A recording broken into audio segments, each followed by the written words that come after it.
Welcome, everyone. Sorry for the delay while I got everything connected here. We're live streaming on YouTube. Welcome to the Parent Advisory Committee for the distribution of donations for staffing. I am Robin Ferrone, Director of Strategic Partnerships for Portland Public Schools. And we have Nick Brodnicki here, who's the Interim Executive Director for the Fund for PPS. And we are going to, I just want to make sure everyone who's trying to sign in is logged over, and then we'll just get started in a minute here. Some people are listed twice.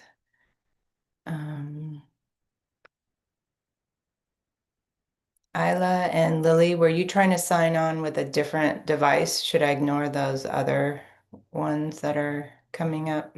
Or maybe you're just trying to sign in. I see you didn't now, so. realize I'm in too. Okay. I'll try to sign out. I'm hearing just a ton of echo. Is that just me? Oh, that might be the YouTube. Hang on, let me check. I do not hear any echo, if that helps. I don't have any either. Isla, do you have a different device? Should I log in the other one instead? Let me close it. Maybe that's what's happening. Oh, okay. Yeah.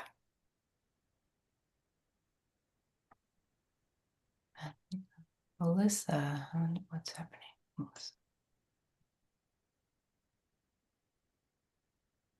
Clicked on a couple of them twice and they're not.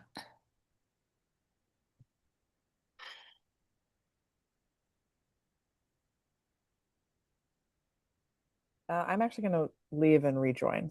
Okay.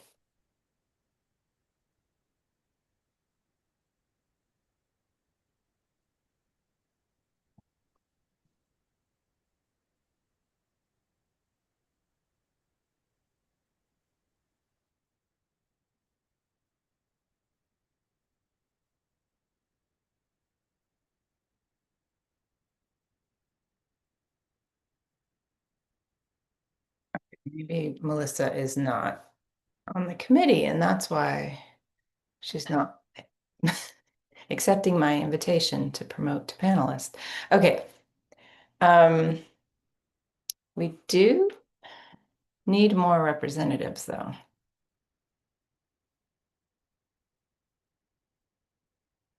I'm seeing 4 people who serve on the committee.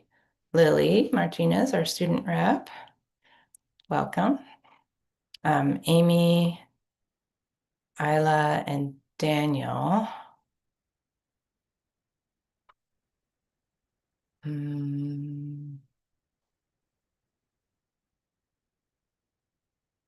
That's 4. We need 6.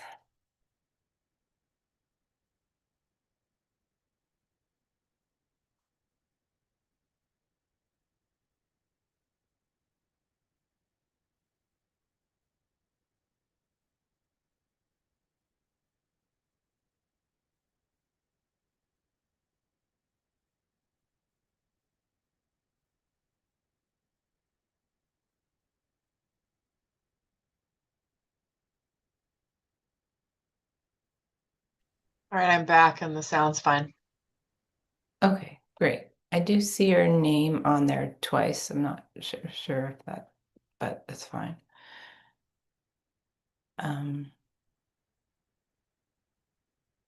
Well, let's get started with the slide deck. We don't have a quorum yet. I was expecting a few more people from the committee to be joining, so maybe they're just running a little late, hopefully. Do you have their contact info if you need to reach out to them to get them to join or something? I can't really do that while I'm sharing my screen and live streaming from YouTube and everything. So, Fair. let me just see if I have any other email. There were two people who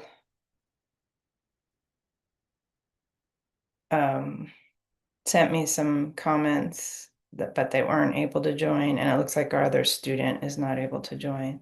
But I was still expecting Katrina, our chair, and a couple other members. So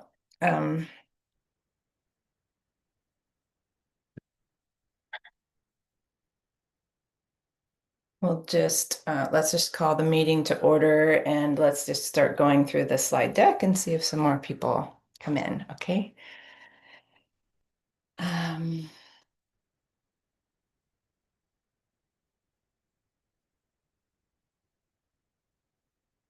So this slide you've seen in the last two meetings and also last year if you were here. This is our current investments from the Fund for PPS, from this fund that the PAC made. So, and we're looking at some proposals to continue funding these mostly these same projects at different levels, basically, is our different scenarios. And so I'm going to hand it over to Nick, and then just tell me when you want me to advance the slides, Nick. Thank you, Robin. Hi, everybody.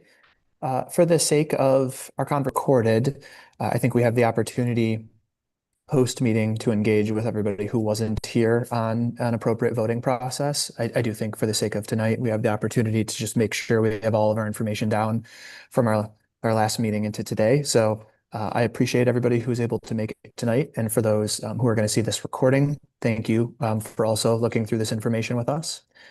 So we have $152,000 available from the fund in the Champion PPS Schools line item for the PAC to recommend allocating. And we're going to walk through what those allocation opportunities look like tonight. The idea moving forward is that one of those allocation opportunities is what the PAC would recommend to the Board of Education, that then the fund would release funds for next school year. So if you could go to the next slide, please, Robin.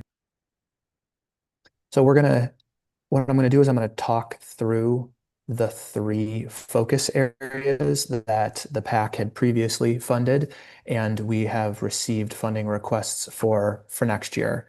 Just as the reminder for why we're continuing with these three focus areas as funding opportunities is because of the requests from district administrators for highest student need and as best we can, a continuity of services for critical student needs that are being served now that the district would like to see served into next school year.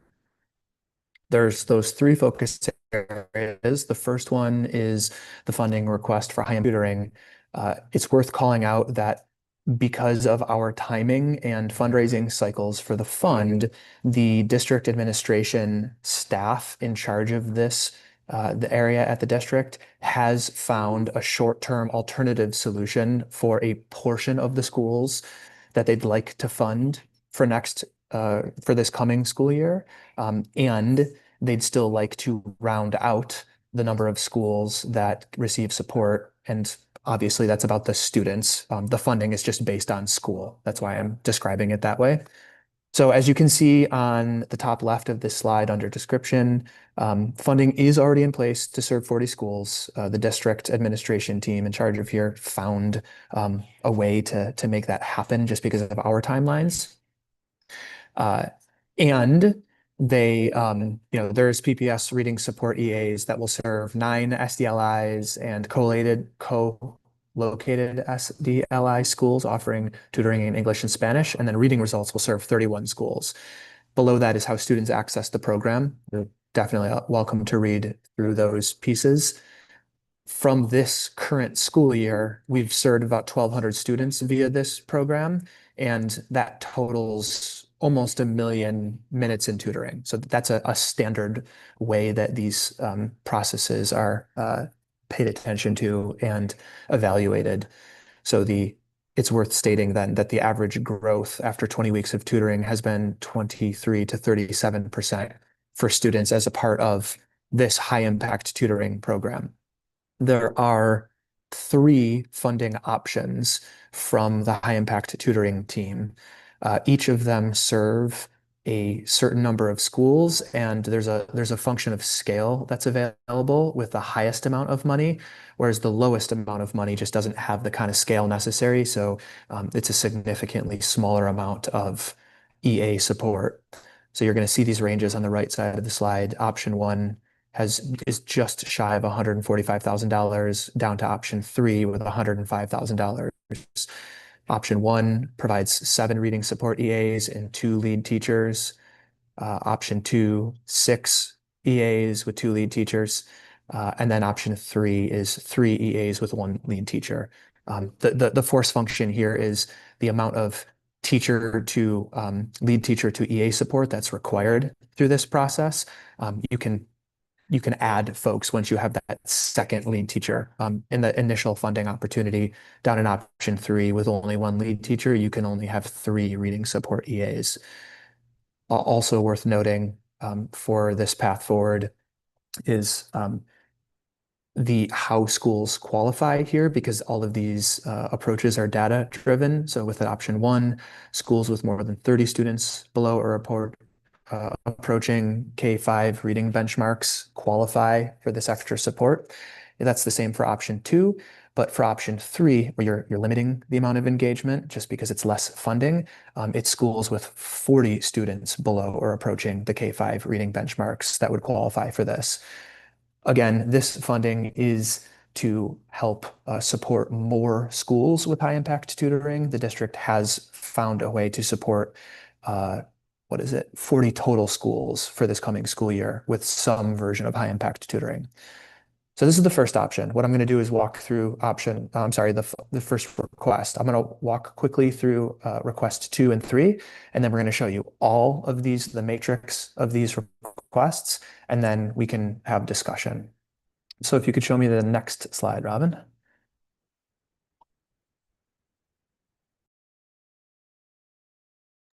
So the second funding request comes from IXL Digital Math for High Schools. This is a skill building and assessment tool for high school students. I'm going to read this paragraph because it helps explain this system to fuss individual student deficiencies and accelerate skill improvement.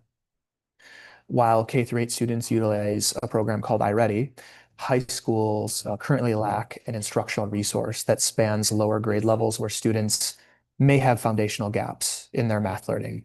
This investment directly supports the district's goal of providing tier 3 math intervention. So this is the most individualized and intensive support that students could need. For this current school year, IXL was utilized in 19 total schools for grades 9 through 12. So that's all brick and mortars and the other alternative types of high schools. It's, as it calls out here, students from PPS's 9 comprehensive high schools plus focus option high schools had IXL available to them. And because of how much it costs per seat, while this was initially looked at for as many students as possible, it became available for the students that were identified. And that totaled about almost 2,400 students that benefited from IXL. This funding from this school year was a part of a 2-year path for programmatic support from IXL. So the request isn't for a full amount of funding because that's not actually necessary to move the program forward. The program right now is requesting $15,000 to help round out the cost of the 2-year contract that was set up last year. So there is currently the funding gap of $15,000 for 2026 to 2027. That helps maintain the current service level. So this is request number 2. And then for the next slide, please, we're going to walk through the third request, which is a continuation of what what the fund and the PAC decided on and the fund funded for this current school year. And that is supporting food pantries. So in this current school year, the fund for PPS invested $200,000 via the PAC in 20 community schools. So these are Title I, K-5 through K-8 schools. These schools were chosen according to a needs assessment conducted by the PPS community school site coordinators, and understanding of access to food was the first priority expressed by families. Also in play in this past school year was the uncertainty of funding for hunger relief at all levels of government, whether that's the USDA, Multnomah County, or otherwise. So the PAC wanted to prioritize food for this school year. The results of that funding are what I would say less direct than the other 2 streams of fundraising of funding, and that's very intentional to often protect students and families. So the funding provided by the fund enabled our schools to stock regularly new sources for culturally specific items, hygiene products, and or other food items that are not readily found through other partnerships. So as I said, a total of 20 schools benefited from this investment, and approximately 6,700 students were served. Of the 20 schools that were served with this funding, about 80% have shown positive attendance outcomes, which can be attributed directly and indirectly to this support. For the coming school year, the extension of funding that's requested comes in 2 options. They are $50,000 that is distributed across 20 schools. It helps a continuation of current service levels. The second option would be $20,000, which would be across 10 schools, and it would be that would be leveraging a selection of schools with the highest amount of unmet need and lack of other supporting partnerships, because the fund is certainly not the only funder or implementer of this kind of support in PPS. So that's the 3 funding requests that are continuations from this current school year that we're going to look at for the coming school year. This last slide here related to funding spells out the approach to be able to use or leverage the $152,000 across a range of these requests. There is one scenario where we can fund each of these requests in part. That is scenario A, and that includes $105,000 for high impact tutoring, $15,000 for IXL, and $32,000 for food pantries. Each of these successive funding scenarios all focus on 2 opportunities where one of the funding requests would not be supported for the coming school year. Those for scenario B, you have high impact tutoring at $134,000 and IXL at $15,000.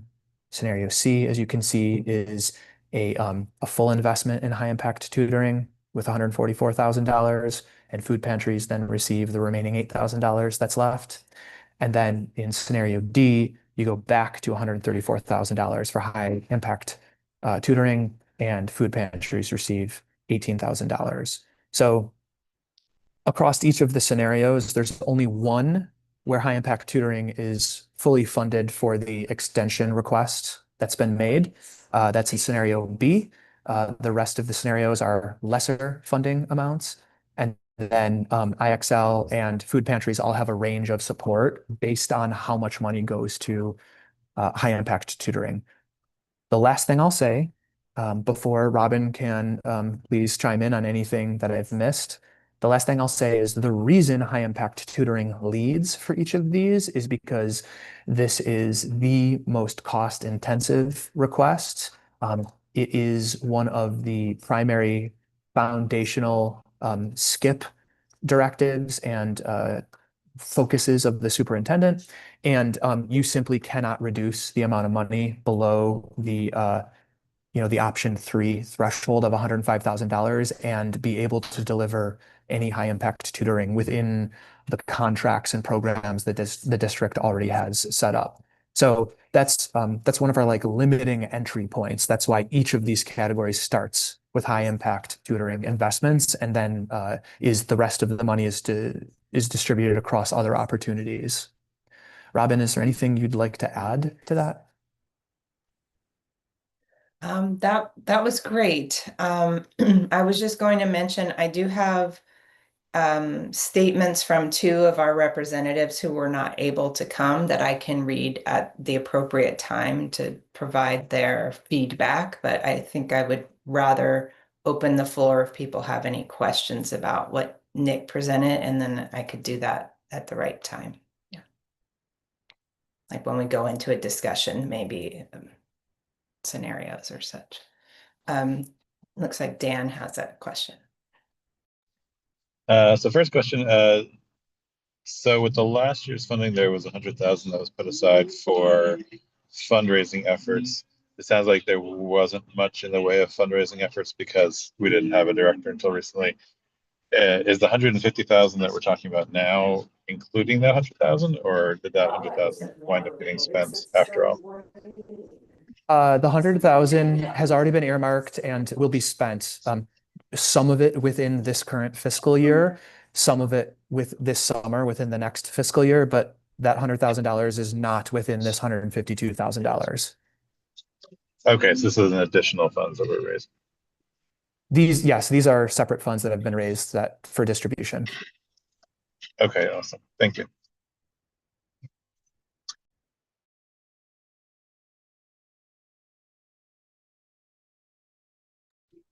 I guess the next question is, Robin, do we have a quorum of people to be able to decide today? We do not. I did email two of the representatives who I thought were coming and asked them to join if they're able, so we'd have quorum. I have not heard back. Okay, cool.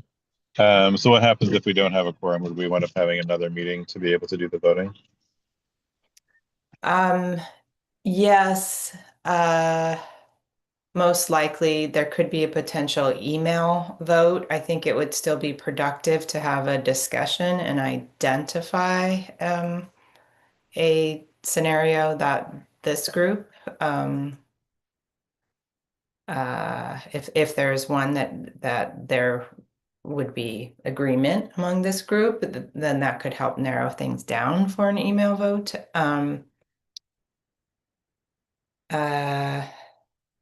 Yeah, I was trying to see if I had, I think what I would like to do is maybe read the two statements, and then I'm going to stop sharing my screen so I can go in and see if I have phone numbers for the two people I mentioned.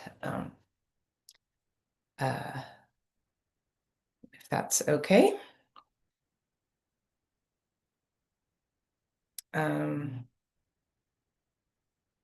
So the first statement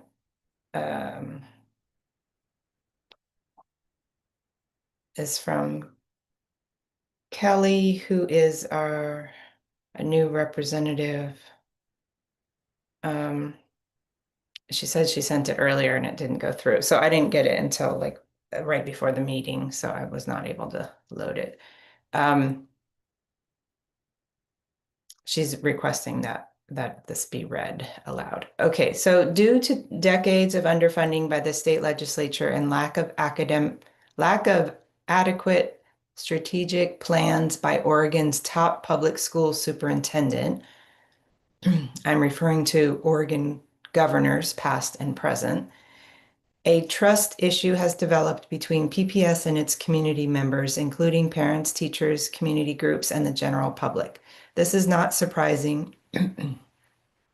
Oversized classrooms, extremely poor academic outcomes, a comparatively short school year, and poor attendance records resulting from lack of resources and transparency at the state level trickles down to every district in our state. For over 30 years, 8 to 10 schools out of more than 80 schools, and PPS has consistently raised additional funds through local school foundations to pay for additional staff at their schools. 2 years ago, the PPS school board, at the repeated request of parents from majority of PPS schools, high school students, and Community Budget and Review Commission, the Portland Teachers Association, the District Student Council, voted to create a district-wide foundation and, most importantly, included the PAC, which is representative of all clusters in the district.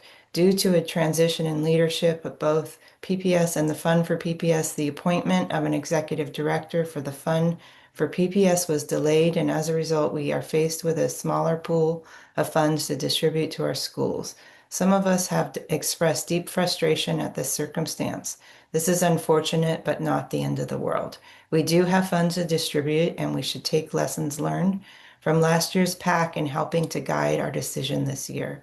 We should be asking Executive Director Nick Brodnicki how we can help to get fundraising off the ground, and we should ask others that we know, including our school PTAs and foundations, local businesses, to get on board and play a part in rebuilding trust in a system that is obviously so important to all of us. Let's not complain about what we have not been given.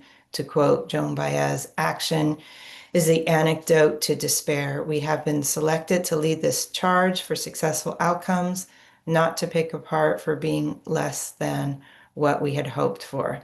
Let's be thankful for what Jackie and Nick have been able to achieve in such a short period of time. My hope is that the Fund for PPS will be a place for innovative ideas to try out in our schools to facilitate excellence in academics, the arts, and athletics.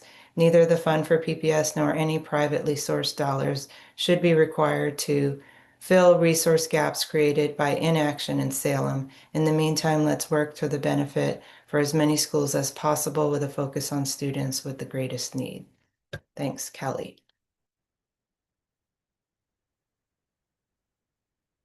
Okay, this other one is shorter.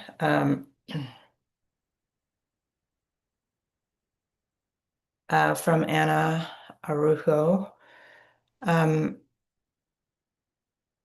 Thank you to those who compiled this information and put together the various funding scenarios. Given our funding constraints at the moment, I am most in favor of scenario A on slide 8. It seems to make the best use of our funds at this time and spreads them across several different impact areas. If the majority of the group is not in favor of that scenario, my second preference would be scenario C. I do have a few questions that I would ask if I were able to attend. What accounts for the gap in funding for the digital math services? Were the Fund for PPS PAC to choose not to cover this gap, where would the funds come from? 2, if we choose not to fund food pantries in the current service level, do we know that these schools have other organizations or methods of providing food for students who utilize these services? Food should obviously be a high priority for a number of reasons that relate to student outcomes.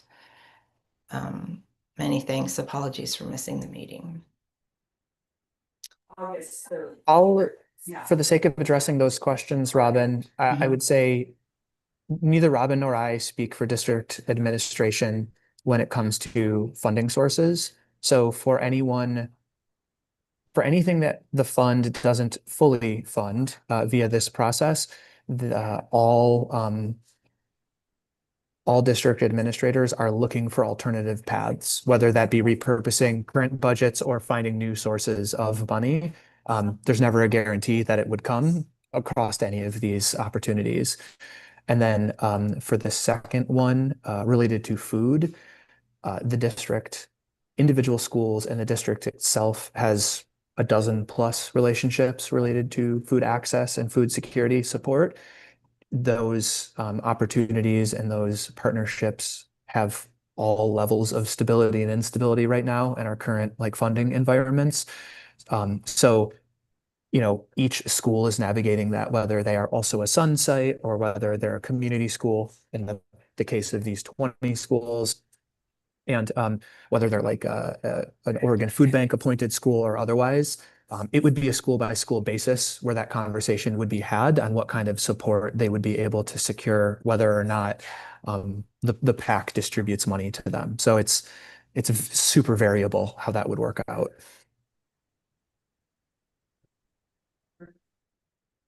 Other questions or thoughts particular to these different funding pathways, the four options that we've presented to folks?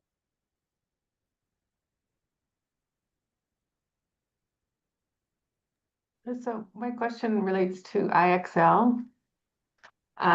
If the $15,000 isn't given, it still will be in the schools, right? It's just it's a I would say- contract, right? There's a Yeah. contract and they have to pay.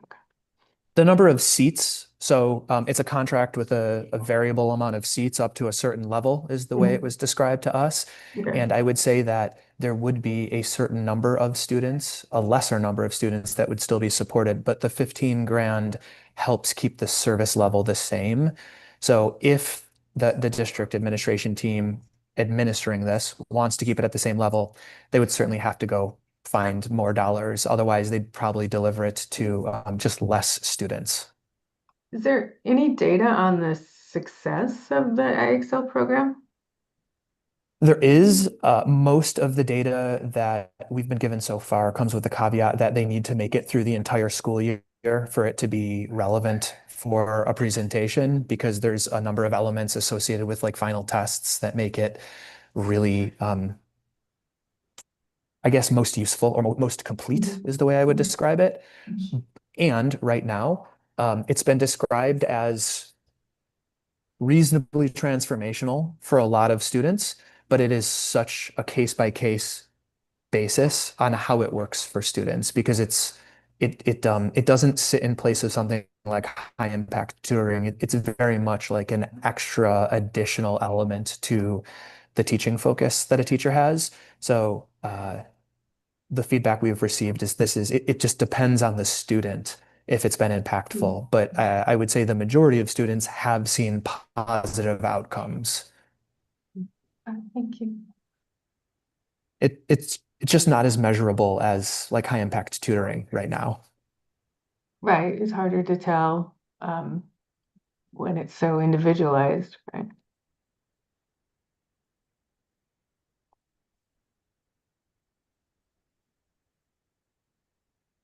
And if my audio is a little bit slow, I'll cut my video at any point. I think I have a delay at times here.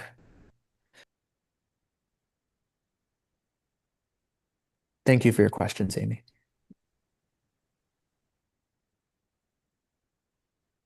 Lily, you have your hand raised.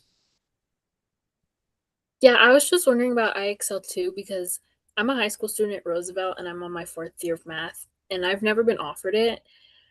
So I was just wondering like where in the classroom that would be like offered, and is it supposed to be just like a part of curriculum or? I would say the first answer is you don't represent a tier 3 students would be the first answer. Because of the amount of money available for this, tier 3 students with those most critical needs would have been offered this first. And it would use of it would take place typically before or after school. It's not, my understanding is it's not intended for use like during school day curriculum. And then the third piece was how students are identified. And our understanding is it's usually a teacher identifying who might need support like this and working with district administration to make sure that then they gain access. So I think you might perhaps have some at least reasonably solid math skills that you haven't qualified given the current funding level, even if you may have benefited from this. So it's like an after school program, kind of like it's more meant for like A a digital, you could say digital after school. Mhm. That would be the way I understand it. I don't know if Robin, you have a different understanding.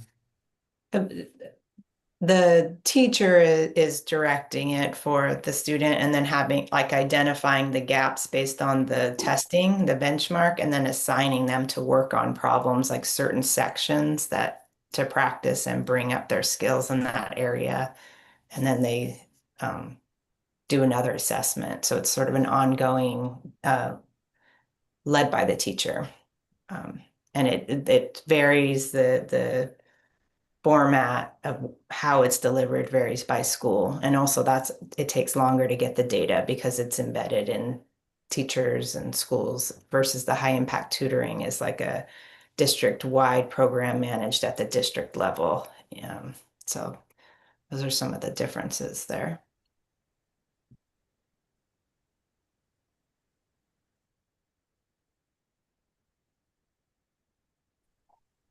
Other questions or thoughts on options that folks feel could be most impactful for a PAC recommendation?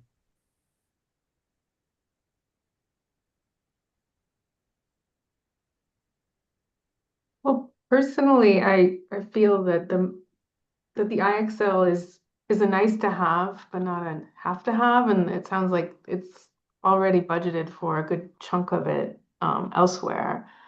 It seems to me that, you know, hands-on teaching is the highest priority, and of course, food is a high priority as well, because without food stability, no learning can happen.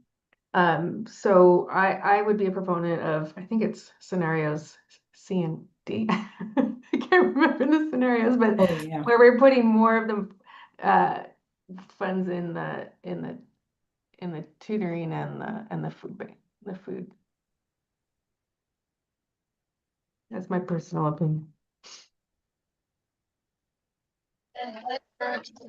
I would actually echo what Amy just said completely. I was also leaning towards C&D and then just deciding whether to focus, how much to give to the food pantries versus the high impact tutoring. I was less excited about the app for the math stuff versus the other two options. Mhm.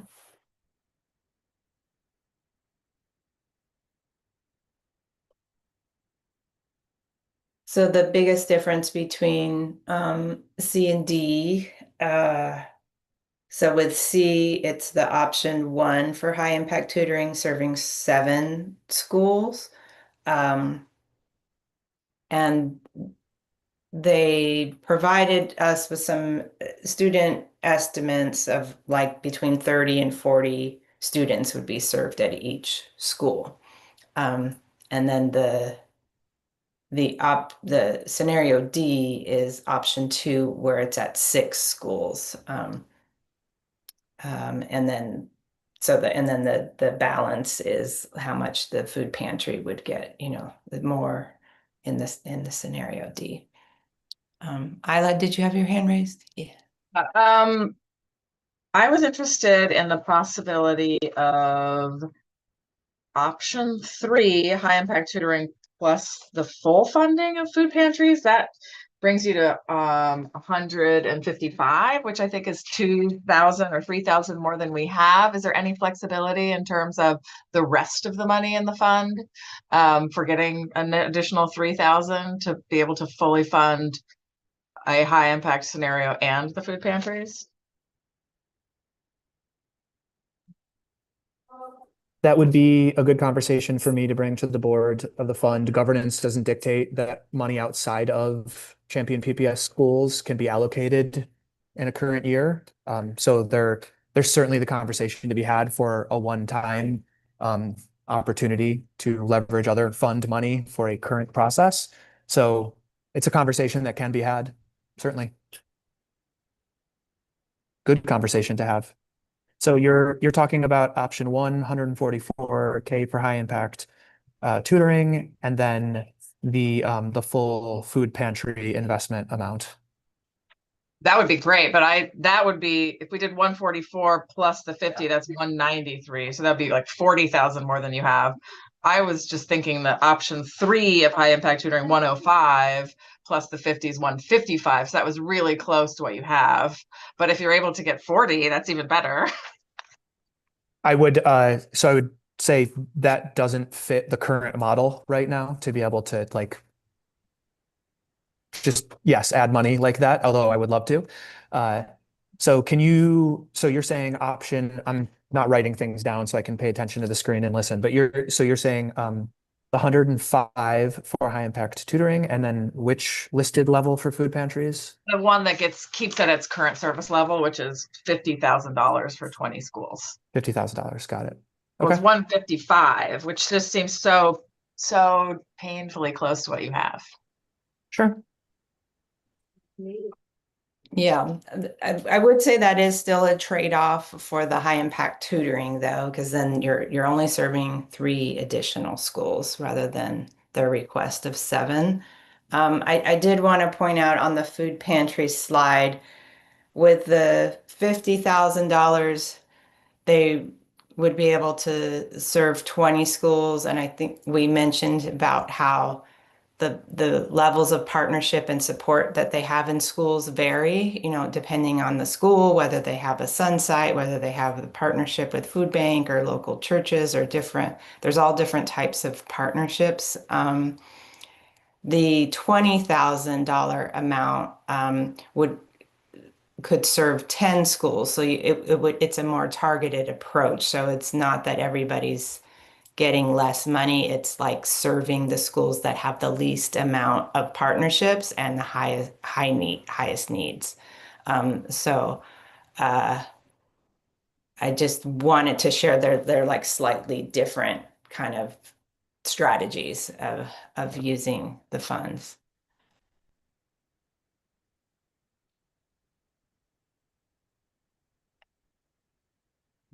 Just going to go back here to the high impact tutoring. So under the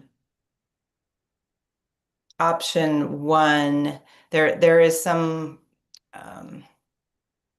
like it to add 7 schools. It's just like a little bit more money than 6 schools because you already have the 1 teacher or the 2 teachers, lead teachers, and then you're really just adding 1 more EA. So you have some like what's that word? Economies of scale, by serving more. And then with the option 3, adding the 3 schools, it's 3 EAs and 1 lead teacher. And so the way that they would select schools is based on the number of students, the highest number of students who are below or approaching benchmarks in K through 5. So if it's 40 students, they would get those 3 schools with 40 students would get the additional EAs. Whereas if you had more money, you could go up down to schools that had between 30 and 39 students needing the tutoring. So I just wanted to explain that bullet point a little bit, what that means. So.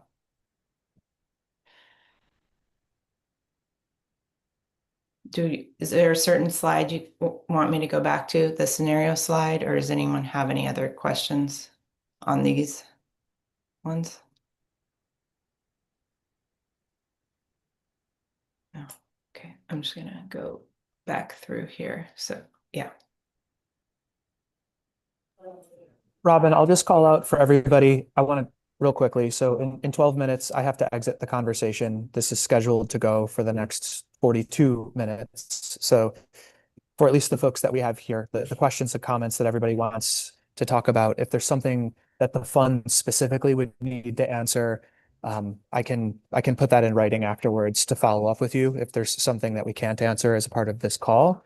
I think one of the considerations that I want everybody to keep front of mind is all of these things are worthy. So any decision is a good decision for the sake of student outcomes. And for the sake of student outcomes, I just want to make sure that the PAC stays focused on, what are the most critical needs, at least for the money that we have and the options that we have. We feel like the fund could move the needle on the most. There's a range of academic support here, and then what I would consider like a wraparound to academic support. Again, all worthy, and I think it's important that discussion, anybody who wants to talk through it talks through. where they want to see the dollars, these donor dollars, create the most impact for students. And there's also accompanying organizations all over Portland that come alongside these different things. So worth considering.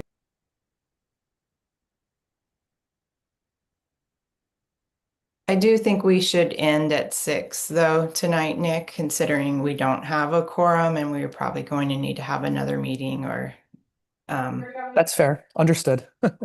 so yeah, is there any other discussion though that people would like to have amongst your committee? I guess I'd say, based on my limited knowledge, I'm leaning towards option D, and that it seems like it provides more than twice as many schools getting the food pantries, but only one less school getting the high impact tutoring, and still keeping the same 30 student thresholds versus 40 student thresholds. Even though ideally we would do both, but so that's probably where I'm leaning based on the structures that are there now. Mhm.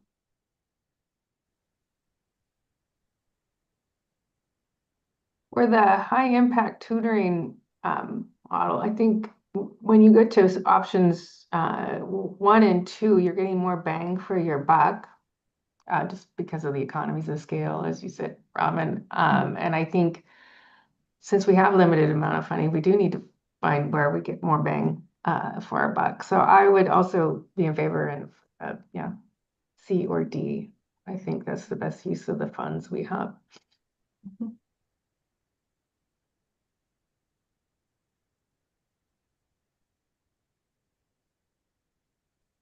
Well, I think that those are some very fair points. I think what we could do for the next conversation, we could maybe schedule an abbreviated meeting. We could reduce the number of scenarios and kind of summarize some of the arguments of what you've said today, but I would like to send them back out to you before having them be final. So at least like this group so that people can make sure that what their statements are represented in that. And so that in the hopes that that then brings us further along for the final conversation, if we can get a quorum for a vote in the next few days, like because the goal was actually for this to go to the Board of Education June 9th, which is on Tuesday. So we're cutting it close here at the end of the school and year. Robin, I have a question. So for everybody who's on the call here, if governance allows an email vote, is anyone here adamantly opposed to an email vote as long as governance allows it?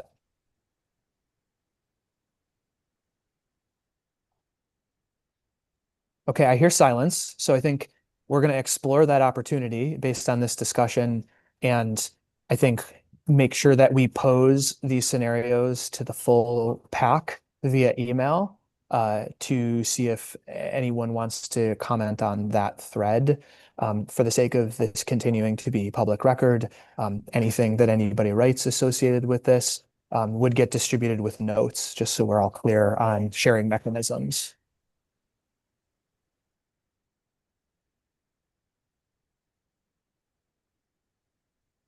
I would prefer an email vote if given the option.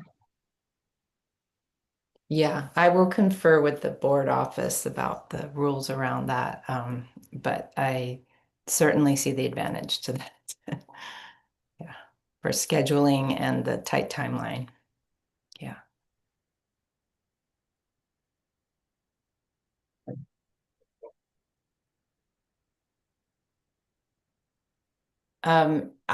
guess I'm wondering, in the beginning of the meeting, when I said we didn't have quorum, I said ideally it would be nice if we had one scenario that this group agreed on, and like if we wanted to have a vote amongst this group and then send that out.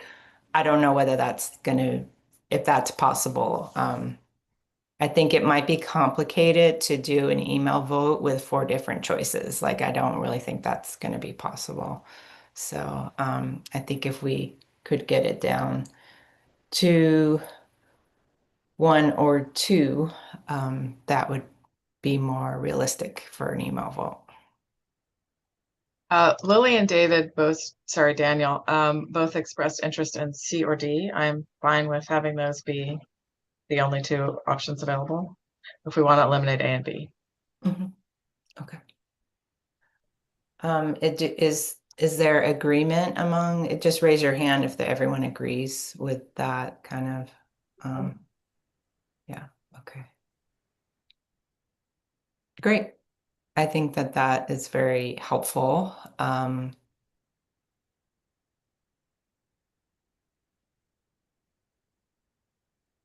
Yeah.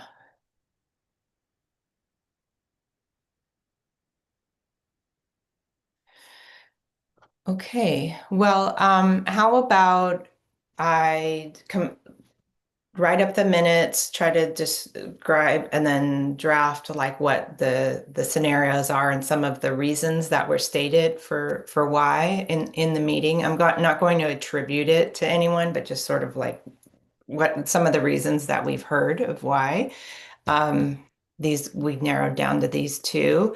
And then I'm going to do some research with finding out, what's allowable here, given our situation, and then get back to you via email as soon as possible.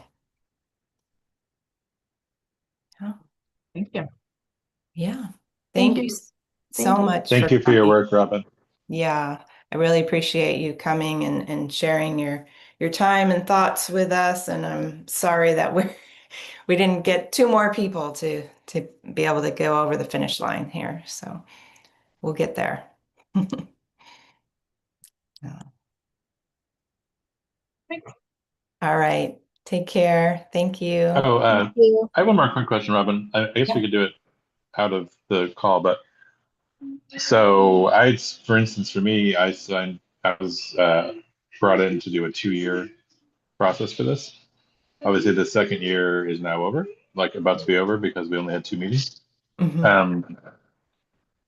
What are the options like for continuing on with it? Are you picking new people for next year, or what happens for next year? Yes, that has not been determined yet. My employment with PPS is actually ending June 30, and I think that there is having to kind of re-examine the workload and of various committees and things. And so I think um, I will send you an email for like kind of contact information going forward and like keeping in touch with the appropriate people in the fall to see what those opportunities may be. What we had done before was like have that open application like and then, so you could reapply potentially. And it would kind of depend on, if other people applied or whatnot. But how it's going to look or be run next year, I think is still to be determined.